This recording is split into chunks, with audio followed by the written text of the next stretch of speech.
Hello বন্ধুরা, আমরা এখন মুন্সিয়ারি থেকে বেরিয়ে যাচ্ছি। যাব আমরা পাতাল ভুবনেশ্বর এবং সেখান থেকে লোহাঘাট। তো পাতাল ভুবনেশ্বর গিয়ে আমরা ওখানে একটু হল্ট দেব, কারণ ওখানে একটা গুহা আছে যেখানে অনেক ঠাকুর আছে ভিতরে, বিভিন্ন ধরনের বিগ্রহ আছে, সেখানটা আমরা দর্শন করব। তো পুরো ট্রিপটা আপনাদের সাথে আমরা আজকে শেয়ার করতে চলেছি। তো বন্ধুরা, এখন আমরা যাচ্ছি মুন্সিয়ারি থেকে বেরিয়ে পাতাল ভুবনেশ্বর। পাতাল ভুবনেশ্বর হচ্ছে একটি গুহা যেখানে পাথরে স্ট্যালেকটাইট পাথরে বিভিন্ন ধরনের মূর্তি তৈরি হয়ে আছে, বিভিন্ন ঠাকুর এবং বিভিন্ন পৌরাণিক কাহিনীর মূর্তি।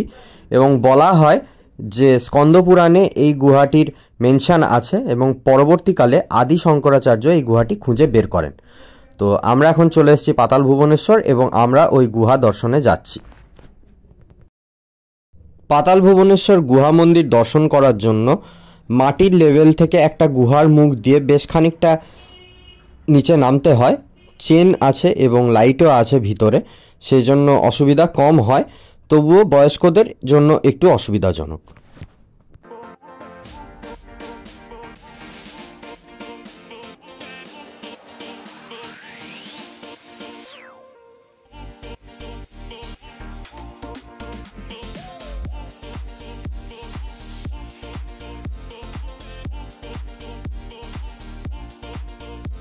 হ্যালো বন্ধুরা, আমরা এখন এসেছিলাম পিথোরাগড় ডিস্ট্রিক্টে পাতাল ভুবনেশ্বর দর্শন করতে, যেটা 90 ফিট নিচে গ্রাউন্ড লেভেল থেকে, মানে এখানে পাহাড়ি গ্রাউন্ড লেভেল থেকে 90 ফিট নিচে একটা গুহা।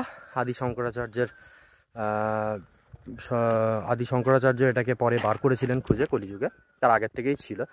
তো ভিতরে ক্যামেরা অ্যালাউড নয়, ওটার জন্য স্পেশাল পারমিশন নিতে হয় দেরাদুন থেকে, গভর্নমেন্টের কাছ থেকে। তো সেই জন্য ভিতরের কোনো ভিডিও বা ছবি আপনাদের সাথে শেয়ার করতে পারবো না। তো জায়গাটা এবং গুহার বাইরেটুকুর দর্শন আপনাদের ভিডিওতে অবশ্যই থাকবে। তো আগে এগিয়ে যাওয়া যাক। পাতাল ভুবনেশ্বর গুহার আশেপাশে বেশ কিছু প্রাচীন মন্দির আছে, যা মা পার্বতী এবং ভগবান শিবকে ডেডিকেট করা।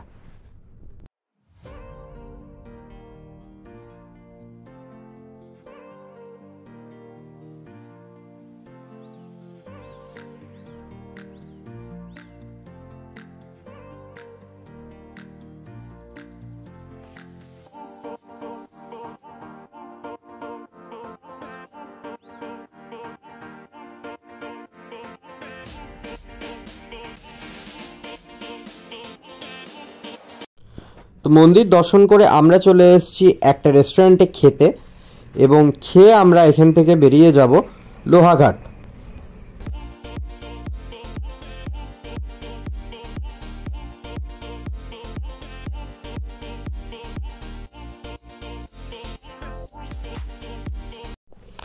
লোহাঘাট ঢোকার আগেই আমরা চলে এসেছি একটা জায়গায় যার নাম হচ্ছে মাউন্ট অ্যাবট, এবং বলা আছে, ইন্টারনেটে পাওয়া যায় যে এটি ভারতবর্ষের একটি হন্টেড প্লেস। আমরা এখন দেখতে এসেছি মাউন্ট অ্যাবটের একটি খুব পুরনো চার্চ, এবং এর বাইরে একটা বোর্ড টাঙানো ছিল যাতে লেখা ছিল যে এই জায়গায় এসে প্রার্থনা করলে ভূত প্রেতের হাত থেকে মুক্তি পাওয়া যায়। এই চার্চের কিছু দূরেই আছে একটি হসপিটাল, যেটাও খুব পুরনো, এবং বলা হয় সেই জায়গাটাও একটা হন্টেড প্লেস। আমরা সেইখান অবধি যাইনি কারণ অন্ধকার হয়ে আসছিল। এবার আমরা চলে যাব লোহাঘাট, যেখানে আমরা রাতটা স্টে করব। হ্যালো বন্ধুরা, আজকে আমাদের উত্তরাখণ্ড ঘোরার লাস্ট দিন। আজকে আমরা চলে যাব পিলিভিট, উত্তরপ্রদেশে, যেটা। তো আমরা সবাই এখন, হ্যাঁ, এই আমার বন্ধুর ওয়াইফ আর কোয়েল আর কাকিমাও আছেন আমাদের সাথে। তো আজকে আমাদের লাস্ট দিন, তাই আমরা খুব মজা করে এখান থেকে রওনা হচ্ছি পিলিভিটের দিকে। রাস্তায় একটা ফোর্ট পড়বে বানাসুরে, সেটা দেখে আমরা পিলিভিট রওনা হব। তোমাকে কিরকম দেখা যায় লাস্টের দিকে যে ট্রিপ, আপনাদের সাথে এগিয়ে চলা যায়। আমরা এখন যাচ্ছি বানাসুর ফোর্ট বা বানাসুর কিলা। আমাদের ট্রেক করে যেতে হয়েছিল 2 কিলোমিটার মতো, এবং টাইম লেগেছিল মোটামুটি 40 থেকে 45 মিনিট। ওঠাটা বেশ কঠিনই ছিল, নামাটা সহজ ছিল। বানাসুর ছিলেন দাপর যুগের এক অসুর। উনি ছিলেন ভক্ত প্রহ্লাদ, দৈত্যরাজ ভক্ত প্রহ্লাদের নাতির ছেলে। তো এই কেল্লাতেই নাকি ভগবান শ্রীকৃষ্ণের সাথে দাপর যুগে বানাসুরের যুদ্ধ হয় এবং সেখানে ভগবান শ্রীকৃষ্ণ বানাসুরকে হারিয়ে দেন। সেই বানাসুর ফোর্টেই আমরা এখন যাচ্ছি।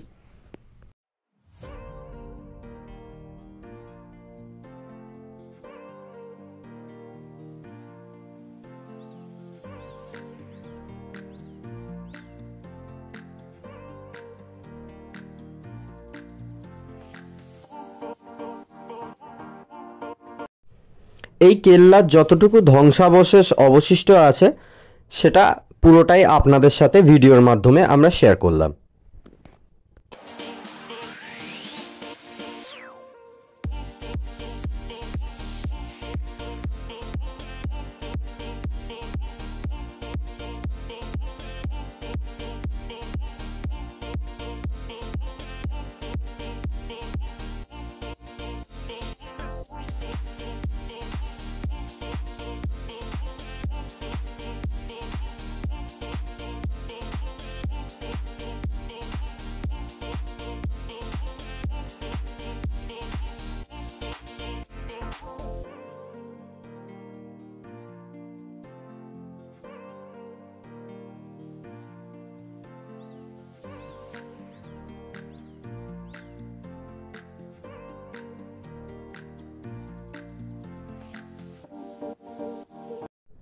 এখান থেকে চারিদিকের পাহাড়গুলোর ভিউ খুবই সুন্দর।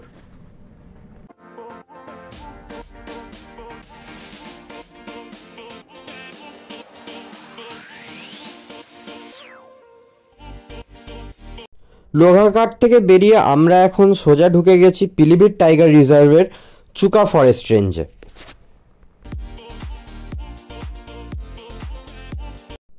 এই চুকা ফরেস্টেই আমরা পরের দিন সাফারি করেছিলাম এবং রাতটা আমরা স্টে করেছিলাম। হ্যালো বন্ধুরা, তো আমরা এখন চলে এসেছি চুকা ফরেস্ট টাইগার রিজার্ভ, যেটা পিলিভিট টাইগার রিজার্ভও বলে এবং দুধওয়া ন্যাশনাল পার্কও বলে। একই জায়গার মধ্যে একটা বড় জঙ্গলের মধ্যে জীবজন্তুরা সব থাকে, যেটা আপনারা জানেন অলরেডি। তো এটার বিশেষ অ্যাট্রাকশন হচ্ছে এখানে একটা আর্টিফিশিয়াল একটা লেক আছে, যেটা সারদা সাগর ড্যাম বলা হয়। তো এই জায়গা থেকে সানসেট, সানরাইজ সমস্ত কিছু দেখা যায়। লোকজন এখানে বুকিং করে এসে থাকে জঙ্গলের মধ্যে এবং সাফারিও করে, যেটা আমরা কাল সকালবেলা জঙ্গল সাফারি করব। তো এই আর কি ব্যাপার, এই জায়গাটা আমরা এখন এনজয় করবো আর আপনাদের সাথে সমস্তটাই শেয়ার করতে চলেছি।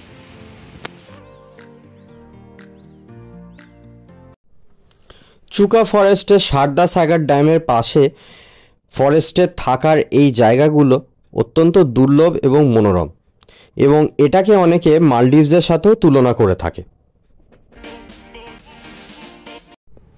যে জায়গাটাতে আমরা ছিলাম এটা ছিল ফরেস্টের কোর এরিয়া, এবং এই ড্যামে অনেক বন্য জীবজন্তুরা জল খেতে আসে, তাদের পায়ের ছাপ আমরা এই বালিতে দেখেছিলাম।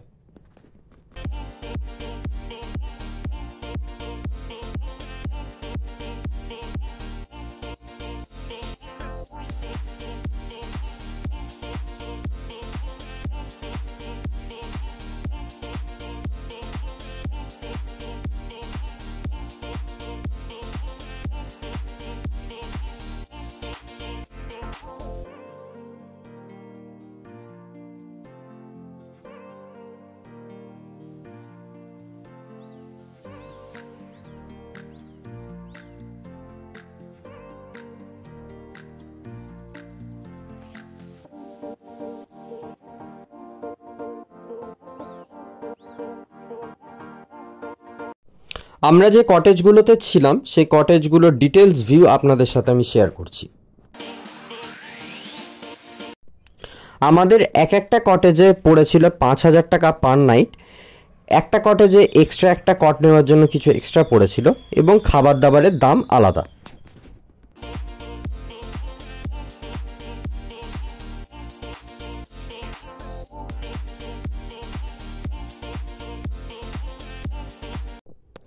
আমরা এতটাই কোর এরিয়ায় ছিলাম যে আমাদের পাশের একটা কটেজে এরকমই বাথরুমের ভিতর ঢুকে পড়েছিল রাত্রিবেলা একটা পাইথন সাপ। এখানে ট্রি হাউসেরও ব্যবস্থা আছে এবং এর পুরো বুকিং আপনারা ইউপি ইকো ট্যুরিজম থেকে করতে পারবেন।